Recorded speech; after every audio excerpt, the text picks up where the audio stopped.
எங்க வீட்டுக்குள்ள இருக்கிற அக்கா மாமா நாய் நரி நண்டு தூசு தும்பட்டை எல்லாரும் வாங்க வாங்க வாங்க வாங்க வந்து இந்த கதையை கேளுங்க வாங்க. நான் ஒண்ணும் உங்ககிட்ட எதுவும் சொல்ல வரல, பெரியப்பா எதுவும் சொல்லணுமா கேட்டுக்குங்க. நான் தான் சொல்லுவேன். 2026 யாருக்கான ஆண்டு? என்னை ஏன் கடைசியில் விட்டார்கள்? இவனை போல் பேச ஆளில்லை என்று பெயர் பெற்றவன் தான். என்னை கடைசியாக விட்டதற்கு காரணம் 2 வயது குழந்தை தமிழக வெற்றிக்கழகம். அதனால் என்னை கடைசியாக விட்டிருப்பதாக நான் எனக்குள் சமாதானம் தேடிக்கொள்கிறேன். நாஞ்சில் சம்பத் சார் வந்து நாங்கள்லாம் பார்த்து வியக்கக்கூடிய எங்களுக்கு பிடித்தவர். அதாவது அவரோட சொல்லாடல் தமிழ் வந்து ஒரு கொடுப்பன அவருக்கு. ஆனால் அவர் ஏதோ 8வது வந்து அவரை வந்து தினேஷ் விட்டா மாதிரி ஒரு பொய்ய சொல்லிட்டாரு.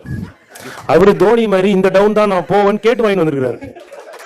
இவர் சொன்னா இவரை ஃபர்ஸ்ட் அனுப்ப மாட்டேன் நீங்க சொல்றதுக்கு எனக்கு தெரிஞ்சு இந்த மேடையில் யாரும் இல்லைங்க எதிர்க்கிறதுக்கு. இப்போ இதுல இருந்தே புரிஞ்சுக்கலாம் அண்ணனோட சொல்லாடல், அதற்கு பின்னாடி இருக்கிற அரசியல். எந்த ஒரு விஷயத்தையும் பிளான் பண்ணாம பண்ணா இப்படித்தான். பிளான் பண்ணி பண்ணணும். ஓகே. ஒரு உண்மையை சொல்லவா, வீட்டுக்கு 2 பேர் தாவேகாவுக்கு வந்து விட்டார்கள். போன பேட்டியில ஒருத்தங்க சொன்னீங்க, இல்ல இப்ப 2 பேர் வந்துட்டாங்க. வீட்டுக்கு 2 பேர் வந்துட்டாங்க.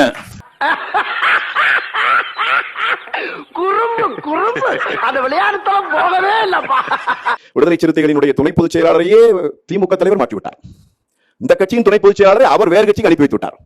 நடந்ததா இல்லையா? இவங்க நம்மளே சொல்லுவாங்க பிஜேபி கூட கூட்டணிக்கு போயிட்டீங்கன்னா. இதெல்லாம் ஒரு காரணம். யாராவது மொட்டை அடிச்சிட்டு வந்தா அவன் தலையில தபையெல்லாம் வாசிப்பீங்க. அதெல்லாம் எனக்கு வாசிக்க தெரியாது. இப்ப நான் வாசிக்கிறேன் பாரு. ஆதவ அர்ஜுனாவை திமுக தானே விசிகா விட்டு வெளியே அனுப்பிச்சிருந்தாங்க. எங்கள் தலைவர் ஒரு முடிவு எடுத்து அறிவிக்கிறார். அவர் அதற்கு கட்டுப்பட மறுக்கிறார். கட்டுப்பட மறுத்தவுடன் இடைநீக்கம் செய்கிறார் 6 மாதம். அவர் கட்சி தான் முக்கியம் நினைச்சிருந்தா அந்த இடைநீக்கத்தை ஏற்றுக்கொண்டு கட்சியில் அவர் தொடர்ந்து இருக்கணும், வெயிட் பண்ணிருக்கணும். அவர் இன்னொரு முடிவு எடுத்து இன்னொரு கட்சிக்கு போறாரு. இதுக்கு நாங்க என்ன பண்ண முடியும்? இதுக்கு திமுக என்ன சம்பந்தம் இருக்கு?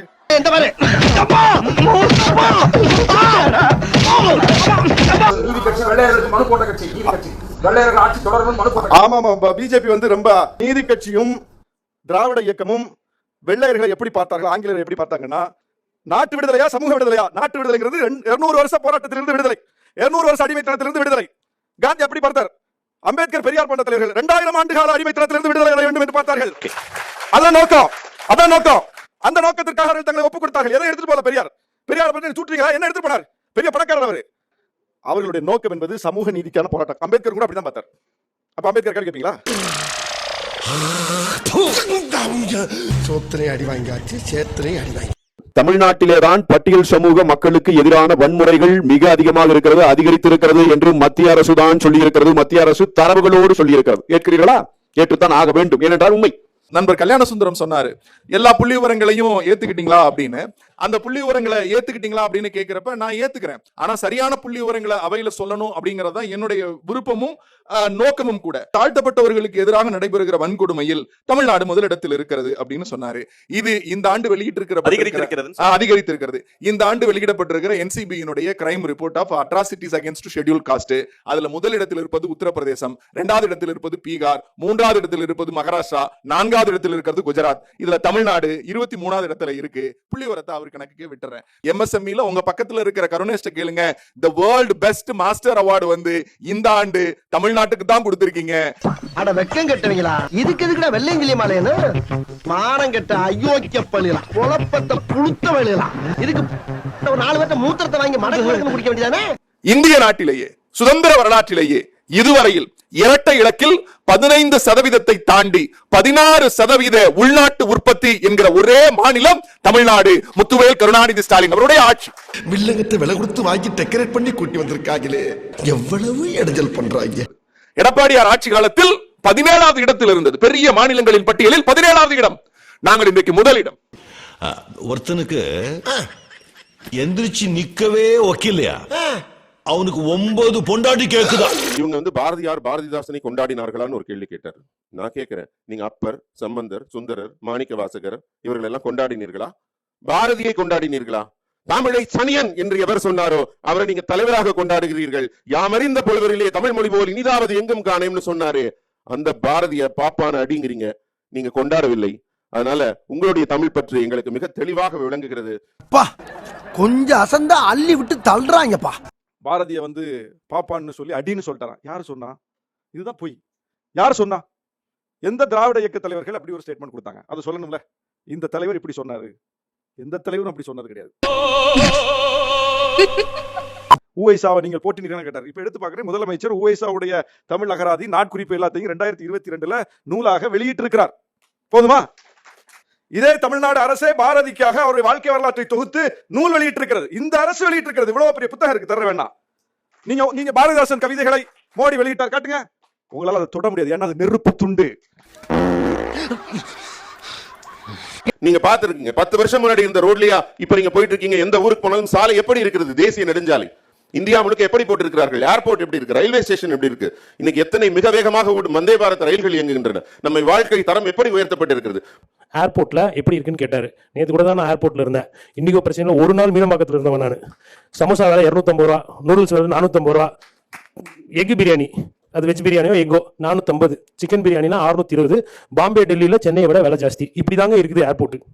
இதுல என்ன இருக்கு பெருமைப்படுறதுக்குன்னு எனக்கு தெரியல. இப்ப விலைவாசி அந்த அளவுக்கு இருக்கு. அப்ப அடுத்து சாலைகள், சாலை வரி அதிகமா இருக்கா இல்லையான்னு சுங்க வரி கட்டுற ஒவ்வொரு மக்களுக்கும் தெரியும். நீங்க செய்யறது பிச்சை எடுக்கிறத விட கேவலமா இருக்கு. இது தமிழர்கள், இது பெரியார் பூமி தான் கிடையாது. இது ஆழ்வார்களும் நாயன்மார்களும் சமயமும் தமிழும் வளர்த்த பூமி. தமிழ் நீங்க வளர்க்கிற, தமிழ் வளர்ந்தது சமயங்களால், சமய இலக்கியங்களால். சமய இலக்கியங்கள் தான் தமிழை வளர்த்தன. நீங்க எல்லாம் வளர்க்கல ஒண்ணும். சும்மா அந்த கடவுள் தெரியக்கூடாது. இங்க சொன்னார் துக்ளக் ரமேஷ், தமிழுக்கு ஏதோ இவங்க சேர மாதிரி நடிக்கிறாங்க. இந்த நாட்டுல என்ன நிலைமை இருந்துச்சு? 100 வருஷத்துக்கு முன்னாடி என்ன நிலைமை இருந்துச்சு? போன வாரம் நான் மாநில கல்லூரி போய் பேசினேன். அந்த மாநில கல்லூரி 100 வருஷத்துக்கு முன்னாடி என்ன நிலைமை?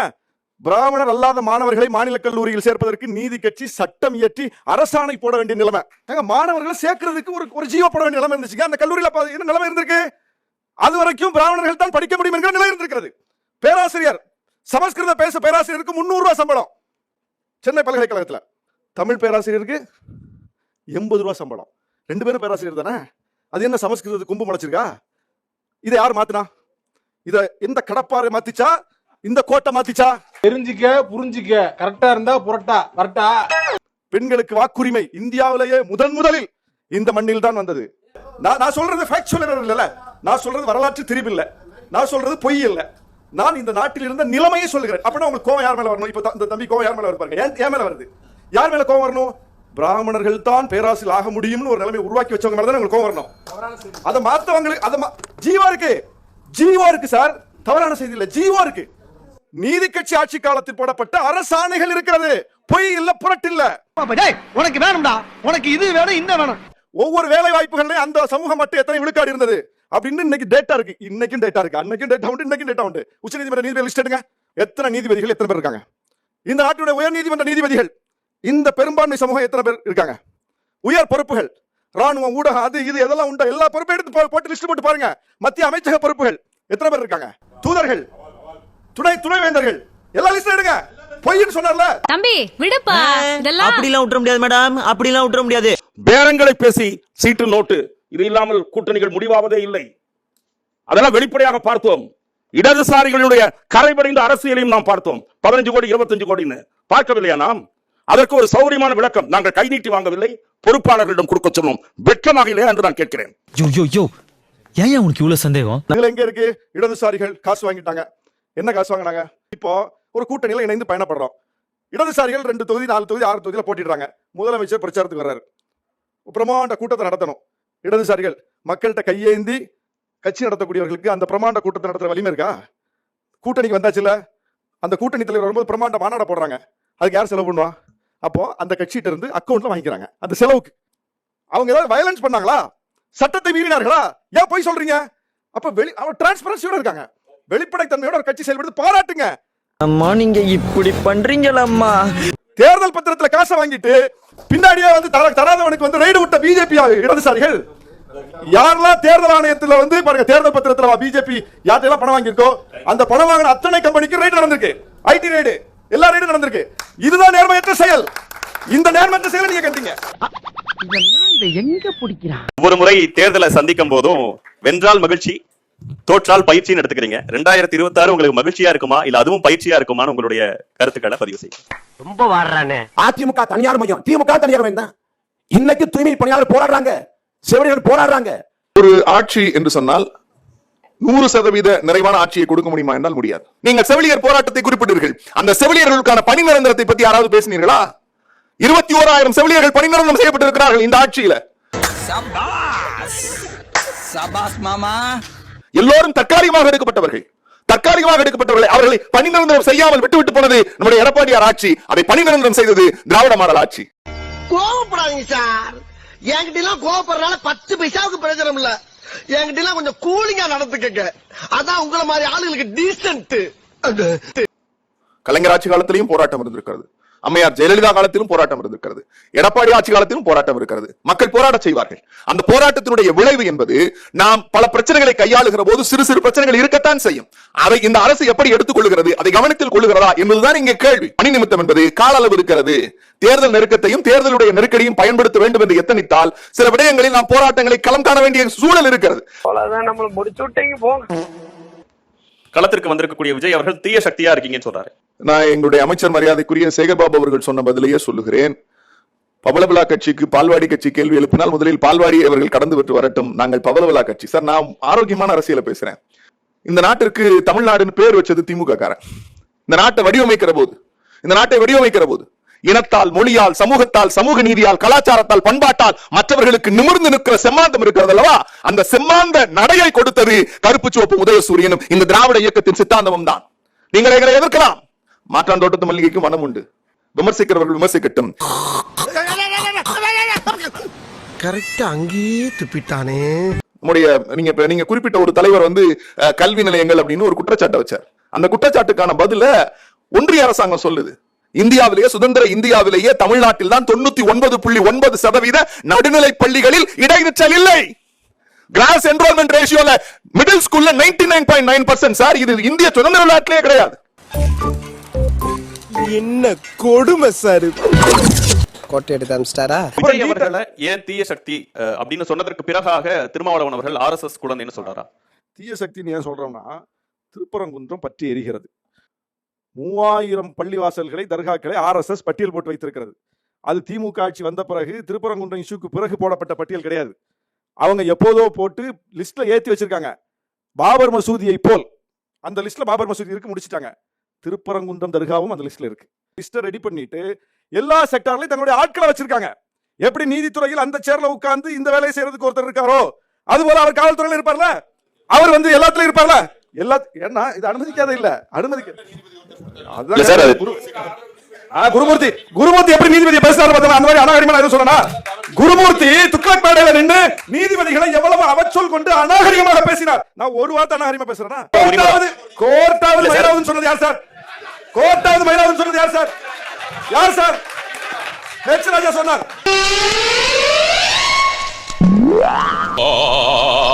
ஹெச் ராஜா சொன்னது பதில் சொல்லுங்க. குருமூர்த்தி சொன்னதுக்கு பதில் சொல்லுங்க. எல்லா செக்டர்லயும் ஆள வச்சுட்டு தானே பிஜேபி இந்த வேலை செய்யுது. அந்த பிஜேபியோடு, எல்லா துறைகளின் துணையோடு வரக்கூடிய பிஜேபியோடு நீதிமன்றத்திலும் மக்கள் மன்றத்தில் நின்று மல்லு கட்டுறது இந்த அரசு. அதனோடு கூட்டணி கட்சிகளும் மல்லு கட்டுறோம். அப்ப எங்களோட நின்று ஸ்டாண்ட் எடுக்க வேண்டியவர்கள் தான் ஜனநாயக சக்திகளா இருக்க முடியுமே தவிர, திருப்பரங்குன்றத்துல ஏத்திட்டு போனா என்ன பிரச்சனை? திருப்பரங்குன்றத்துல ஏத்துறதுக்கு எதுவும் பிரச்சனை இருக்கா? இப்போ பேய்க்கு பேன் பார்த்த பேப்பாயில குடும்பமே மூஞ்சில காரி துப்புற அளவுக்கு கொண்டு வந்துட்டேடா. ஜெயலலிதா ஆட்சி காலத்துல எங்க தீபம் ஏற்றப்படுதோ அந்த இடத்துல தான் எடப்பாடி ஆட்சி காலத்துல எங்க ஏற்றப்பட்டதோ, எல்லா ஆட்சி காலத்துல எங்க ஏற்றப்பட்டதோ அந்த இடத்துல தான் இந்த ஆண்டு ஏற்றப்பட்டிருக்கு. ஏதாவது இந்த முதலமைச்சர் மாத்தினாரா? ஏதாவது பிரச்சனை இருக்கா? சந்தனக்கூடு எப்பவுமே நடக்கிற அதே இடத்துல தான் இந்த ஆண்டு நடந்திருக்கு. ஏதாவது பிரச்சனை இருக்கா? இந்த அரசு ஏதாவது சந்தனக்கூட தடுத்துதா? எல்லாம் நடக்கிற மாதிரி தான் நடக்குது. எந்த மாற்றத்தையும் இந்த அரசு இல்ல. அப்ப இந்த இடத்துல பிஜேபி வம்பு பண்ணுதுங்கிறது எல்லாருக்கும் நல்லா தெரியுது. ஆனா அது திமுக தான் காரணம், அது இந்த அரசு தான் காரணம். ஏன் அப்படி சொல்றீங்க? ஒரு ஸ்டாண்ட தெளிவாயிடுங்க. தாவேக்காக அதுல ஸ்டாண்டே இல்ல, அது எந்த கருத்து கிடையாது. ஏங்க தமிழ்நாடு பற்றி எரியுதுங்க. பிஜேபி அயோத்தியாக மாற்றோம்னு டிக்ளேர் பண்ணிட்டு வருது. பிஜேபி பூச்சாண்டி, பிஜேபி பூச்சாண்டி, பிஜேபி பூச்சாண்டியா? பிஜேபி பூச்சாண்டியா? இதெல்லாம் ஏற்கனவே எல்லா இடங்களையும் செஞ்சுட்டு தானே பிஜேபி வருது, செய்யாம வரலையா? அயோத்தின்னு ஒண்ணு செஞ்சு முடிச்சிட்டு தமிழ்நாட்டில் வந்து அயோத்தியாக மாற்றோம்னு சொல்றாங்க. மாறின பரவாயில்லையா? அப்ப இதை வந்து தடுக்க வேண்டாமா? எல்லா சக்திகளும் ஒருங்கிணைய வேண்டாமா? அப்போ ஒரு ஸ்டாண்டுக்கு தெளிவா வாங்க. அதைத்தான் நாங்க சொல்றோம். என்ன பங்காளி வெட்டுப்புலி காளமாடு மாதிரி சீரி பாய்வியா? என்ன ஆச்சு? காளமாடு மாதிரி இருந்த என்ன கொழுப்பு அடக்கி வாண்டி மாடாக்கிட்டானுங்க. சமூக நீதினு பேசுறாங்க.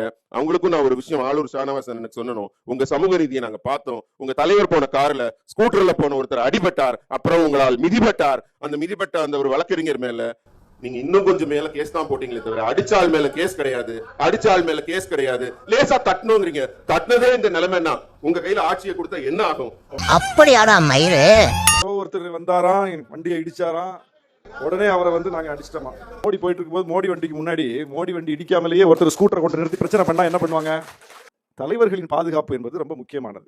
அதுல எங்களை போன்ற எளிய மக்களை வழிநடத்தக்கூடிய, அதிகாரத்தை எதிர்த்து, ஆதிக்க சக்திகளை எதிர்த்து போராடக்கூடிய வலிமையான தலைவருக்கு அச்சுறுத்தல் அதிகம்.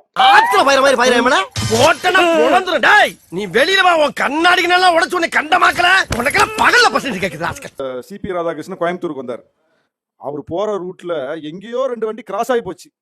அதுக்கே அவருடைய பாதுகாப்புக்கு அச்சுறுத்தல், தமிழ்நாடு அரசை பதில் சொல் அப்படின்னு பிஜேபி போராட்டம் பண்ணிச்சு.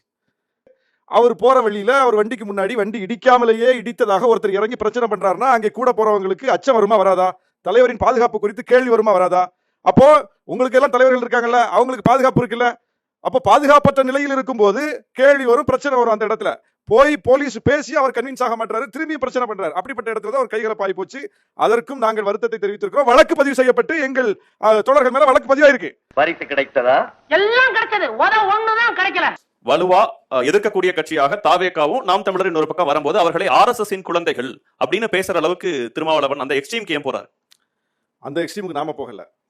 நேத்து தான் எங்க தலைவர் அதை சொல்லியிருக்காரு. இத்தனை நாளும் நாம் தமிழரையும் தாவேகாவையும் எங்க தலைவர் எப்படி மதிப்பிட்டார், எப்படி அணுகினார், அவங்களுக்கு வாழ்த்து சொன்னார், இதெல்லாம் நம்ம பார்க்கிறோம். இதெல்லாம் அரசியல் கணக்கு போட்டுலாம் கிடையாது. உள்ளன்போடு பார்த்தார். ஆனால் கொள்கை முரண்பாடு வரும்போது வெளிப்படுகிறார். ஏன்னா நம்ம பார்க்கிறோம், பாரதியை போற்றுகிற விழாவில் போய் நின்று பாரதியை போற்றிட்டு போறதுல யாருக்கு எந்த பிரச்சனையும் கிடையாது. பாரதியை போற்றுவதற்கு இங்க யாருக்கும் எந்த சிக்கலும் இல்ல. ஏதோ பிராமண கடப்பாறையை கொண்டு திராவிட கோட்டை இடிப்பறான். அவன் இன்னும் திருந்தலமாமா. இதே தமிழ்நாடு அரசே பாரதிக்காக அவருடைய வாழ்க்கை வரலாற்றை தொகுத்து நூல் வெளியிட்டிருக்கிறது. இந்த அரசு வெளியிட்டிருக்கிறது. இவ்வளவு பெரிய புத்தகம் இருக்கு, தர வேண்டாம். இவர் போய் நின்னாரா சீமான் அண்ணன் மேடையில, விஜில் மேடையில? அந்த மேடையில் இருந்த ஒருவராவது பாரதிதாசனை கோட் பண்ணுவாங்களா? சொல்லுங்க. அவனுக்கு என்ன பிரச்சனை? பாரதிதாசனை ஏற்பதில் என்ன பிரச்சனை? அவர்கள் ஏன் ஏற்க மறுக்கிறார்கள்? பெருஞ்சித்தனாரை ஏற்பார்களா? பாவாணரை ஏற்பார்களா? ஏற்க மாட்டார்கள். அங்கதான் பிரச்சனை இருக்கு. பாரதியை இங்கே ஏற்கிற காட்சியை பார்க்கிறோம். ஆனால் மறந்து கூட இவர்கள் எந்த மேடையில் போய் நின்றார்களோ, இவர்கள் எந்த தரப்பை அன்றைக்கு அடையாளப்படுத்தினார்களோ, அதில் ஒருவர் கூட பாரதிதாசனையோ பாவாணரையோ பெருஞ்சித்திரனாரையோ தமிழ் மொழிக்காக, உரிமைக்காக, மாநில சுயாட்சிக்காக காலமெல்லாம் பாடிய பெரியோர்கள், இப்ப சீமானன் சொல்றாங்க அந்த பெரியோர்கள், அந்த பெரியோர்களில் ஒரு பெரியோரை கூட வலதுசாரிகள் போற்ற மாட்டார்கள். நீ கேட்ட ஒவ்வொரு கேள்வி என்ன செருப்பால் அடிச்ச மாதிரி இருக்குடா. சரி, ஃபீல் பண்ணாத. பாரதிதாசனை ஏற்காதவர்கள் யார் சொல்லுங்க? பாரதியை ஏற்கிறவர்களை நான் சொல்றேன். இந்த ஆட்சி செய்திருக்கிறதுன்னு சொல்றேன். பிஜேபி ஆட்சி எங்கேயாவது பாரதிதாசனுக்கு ஒரு சிறப்பு செய்திருக்குமா? வலதுசாரிகள் எங்கேயாவது ஆட்சி அதிகாரத்தை பயன்படுத்தி பாரதிதாசன் பெயரை உச்சரித்திருப்பார்களா? அப்ப அங்கெல்லாம் சிக்கல் இருக்கு, இங்க சிக்கல் இல்லையா? அப்ப நீங்க யாரை கொண்டாடாத நிலை இருக்கிறது? இவர்களை கொண்டாடாத, நம் பெருமக்களை கொண்டாடாத நிலை அங்கேதான் இருக்கிறதே தவிர அவரை கொண்டாடாத நிலை இங்க இல்ல. ஏன் வரலாற்றை மாற்றி பேசுறீங்க? ஏன் திரும்பி செய்றீங்க? ஏன் பழி சொல்றீங்க? அப்ப இது கண்டிக்கத்தக்க ஒரு அரசியல் அல்லவா? இளைஞர்கள்ட்ட எப்படி தவறாக ஒன்றை திரித்து கொண்டு போடுறீங்க பாருங்க. இதெல்லாம் என்ன நியாயம்? அநியாயமா இல்ல? எல்லாம் உங்களுக்கு அடுக்குமா? மோடி அவர்களுடைய சகோதரர்கள் 7 பேர் கூட அவங்களுடைய மகன்கள்னு அவங்க வீட்டுல 13 பேர் இருக்காங்க. 13 பேரும் இன்றைக்கும் கூலி வேலை செய்து குடிசையில் வாழ்ந்து கொண்டிருக்கிறார்கள். யாருடைய குடும்பம்? இந்திய நாட்டின் பிரதமர் மோடியின் குடும்பம். எல்லாரும் எங்க இருக்காங்க? இணையத்துல தேடி பாருங்க. சின்ன சின்ன வேலைகள் செய்து கொண்டிருக்கிறார்கள். நாட்டின் பிரதமரின் குடும்பம். மோடியோட மாச சம்பளம் 1,60,000 ரூபாங்க. இந்த 1,60,000 ரூபாய் மாச சம்பளம் வாங்க மோடி கூட பிறந்த அண்ணன் பிள்ளைகளுக்கு எதுவும் செய்யல. அவங்க இன்னும் ஏழையா தான் இருந்துட்டு இருக்காங்க. மோடியோட வைஃப் அநாத ஆசிரமத்துல நிக்கிறாங்க. அவருக்கு பிள்ளையும் கிடையாது. அப்ப அந்த 1,60,000 ரூபாய் அவர் என்ன பண்ணிட்டு இருக்காரு? கூட பிறந்த அண்ணன் பிள்ளைகள் குடும்பத்தையே முன்னேற்ற முடியாத மோடி, 1,60,000 ரூபாய் சம்பளம் வாங்கி முன்னேற்ற முடியாத மோடி, இந்திய மக்கள் ஒவ்வொருத்தரோட குடும்பத்தையும் இவர் முன்னேற்ற வரா. ஆஹா, டாப்போ டாப்பு வாசனை தூக்குதே.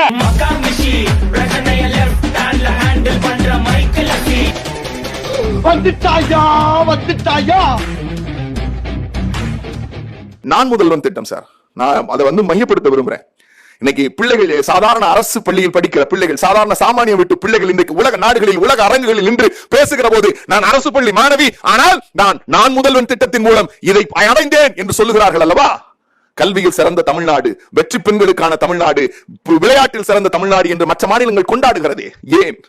அதை உருவாக்கியது முத்துவேல் கருணாநிதி ஸ்டாலின் என்கிற மாண்பமை தலைவன். அந்த மாண்பமை தலைவனுடைய ஆட்சி திராவிட மாடல் 2.0 2026 நிச்சயம்.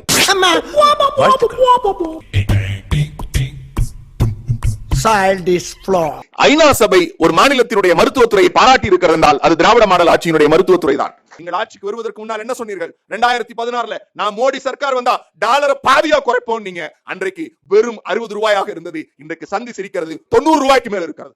90 ரூபாய்க்கு மேல் இருக்கிறது. பெட்ரோல் விலையை பாதியாய் குறைப்பேன் என்று சொன்னீர்கள். நீங்கள் அதானிக்கும் அம்பானிக்கும் மட்டும்தான் ரஷ்யாவிடத்திலிருந்து வாங்குகிற பெட்ரோலை கொடுக்கிறீர்கள், எங்கள் மக்களுக்கு கொடுக்கவில்லை. எங்கள் சாதாரண சாமானியன் படிக்கிற கல்வியில் கைவிக்கிறீர்கள், வளர்ச்சியில் கைவிக்கிறீர்கள், ஜிஎஸ்டி இழப்பீடை கொடுக்க மறுக்கிறீர்கள். எல்லா வகையிலும் பொருளாதாரத்தில் எங்களை நெருக்கடி செய்கிற போது கூட ஒரு திராவிட மாடல் ஆட்சி, எங்கள் தலைவர் Muthuvel Karunanidhi Stalin the credible leader of this தமிழ்நாடுன்னு சொல்லி எங்கள் மாநிலத்தை உயர்த்துகிறார். இவன் வேற என்னை ரொம்ப டார்ச்சர் பண்றான்டா. நேத்திக்கு செய்தி படிச்சீங்கன்னா பேட்டன் ரைட் ரெஜிஸ்ட்ரேஷன்ல என்டர்பிரனர் இன்க்ரீஸ் ஆகி இந்த ஆண்டு இந்தியாவிலேயே அதிகமாக பதிவு செய்தது தமிழ்நாடு திராவிட மாடல் ஆட்சி. தொழில் முனைவோரை ஊக்குவித்து இருக்கிறோம். என்ன மச்சான், உன் சித்தப்பா அவமானம் தாங்க முடியாம தூக்கில தொங்கிட்டானா? அந்த நாய் அப்படி எல்லாம் பண்ணாது. ரெட்டமலை சீனிவாசன் தாத்தா வந்து படிக்கலையா அப்படின்னு கேட்டீங்க. உங்களுக்கு ஒரு புத்தகம் சொல்றேன், வாங்கி படிங்க. ஜீவ சுயசரிதை சுருக்கம் அப்படின்னு ரெட்டமலை சீனிவாசன் தாத்தா எழுதினது. அதுல அவர் சொல்றாரு, நான் தஞ்சாவூர்ல பிறந்தேன், எங்க அப்பா படிக்க முடியல, நான் ஸ்கூலுக்கு போனேன், என்னை செருப்பு கொண்டு அடிச்சான், நீ சூத்திர பையனை திருத்தினா, என்னால வாழ முடியல, தஞ்சாவூர்ல இருந்து கோயம்புத்தூர் போனேன், கோயம்புத்தூர்ல காலேஜுக்கு போனா 400 பேர் படிச்சான், 400 பேர்ல 390 பேர் பாப்பான், 10 பேர்ல 8 பேர் ஆதிக்க சாதி, அதுல கடைசியா இருந்த ஒரே ஒரு தாழ்த்தப்பட்டவன் நான் தான். 1 மணி நேரம் முன்னாடி 1 மணி நேரம் கல்லூரிக்கு பின்னாடியும் 1/2 மணி நேரம் முன்னாடியும் வந்தேன். 1 மணி நேரம் ஏன் பின்னாடி போனேன்னா, மற்ற சாதியினர் என்னை வந்து இது பண்ண கூடாதுன்னு, மற்ற சாதியினர் நான் கண்ணுல பற்றக்கூடாதுன்னு என்னை விரைவா அனுப்புன வரலாறு தான் என் வரலாறு அப்படின்னாங்க. அந்த சமூகத்துல படிச்ச பிரசன்னா லா காலேஜ்ல 4 கோல்டு மெடல் வாங்கியிருக்கேன். அதுதான் நாங்க பண்ணது. ஆக தயவு செஞ்சு படிங்க. கார்த்தி தம்பி ஒரு விஷயம் சொன்னாப்ல, நீங்கள் பாஜகவை ஆதரிக்கவில்லையா? ஆதரிச்சோம். அவரு இரங்கல் கூட்டத்துக்கு எல்லாம் போயிட்டாப்ல. நான் அவருக்கு ஒரே ஒரு செய்தி சொல்கிறேன். இலை மலர்ந்தால் ஈழம் மலரும் என்று பேசிய வாயையும், பாஜகவினுடைய தாமரை சின்னத்துக்கே பம்பாயில் போய் ஓட்டு கேட்ட வாயையும் நாங்கள் என்னவென்று சொல்லுவது என்று வரலாற்று தரவுகளையும் நீங்கள் சொல்லுங்கள். அண்ணன் நாஞ்சில் சம்பத் அவர்கள் நான் மிகவும் மதிக்கக்கூடியவன். அவர் நெஞ்சத்தில் சிம்மாசனம் போட்டு அமர்ந்திருக்கிற தம்பியாக சொல்லுகிறேன். பாதை மாறுங்கள், மீண்டும் பாருங்கள், அடைக்கலம் தேடுங்கள். இப்பதான் போயிருக்காரு, நீங்க இப்படிலாம் பேசுறீங்க. இந்த வீடியோ உங்களுக்கு பிடிச்சிருந்தா கண்டிப்பா லைக் பண்ண மறக்காதீங்க. அப்படியே உங்க நண்பர்களுக்கும் ஷேர் பண்ணுங்க. நீங்க பண்ற ஒவ்வொரு லைக்கும் தான் இந்த வீடியோவை மற்ற நண்பர்களுக்கும் கொண்டு போய் சேர்க்கும். மறக்காம சப்ஸ்கிரைப் பண்ணுங்க. உங்க கருத்துக்களையும் கமெண்ட் பாக்ஸ்ல பதிவு பண்ணுங்க.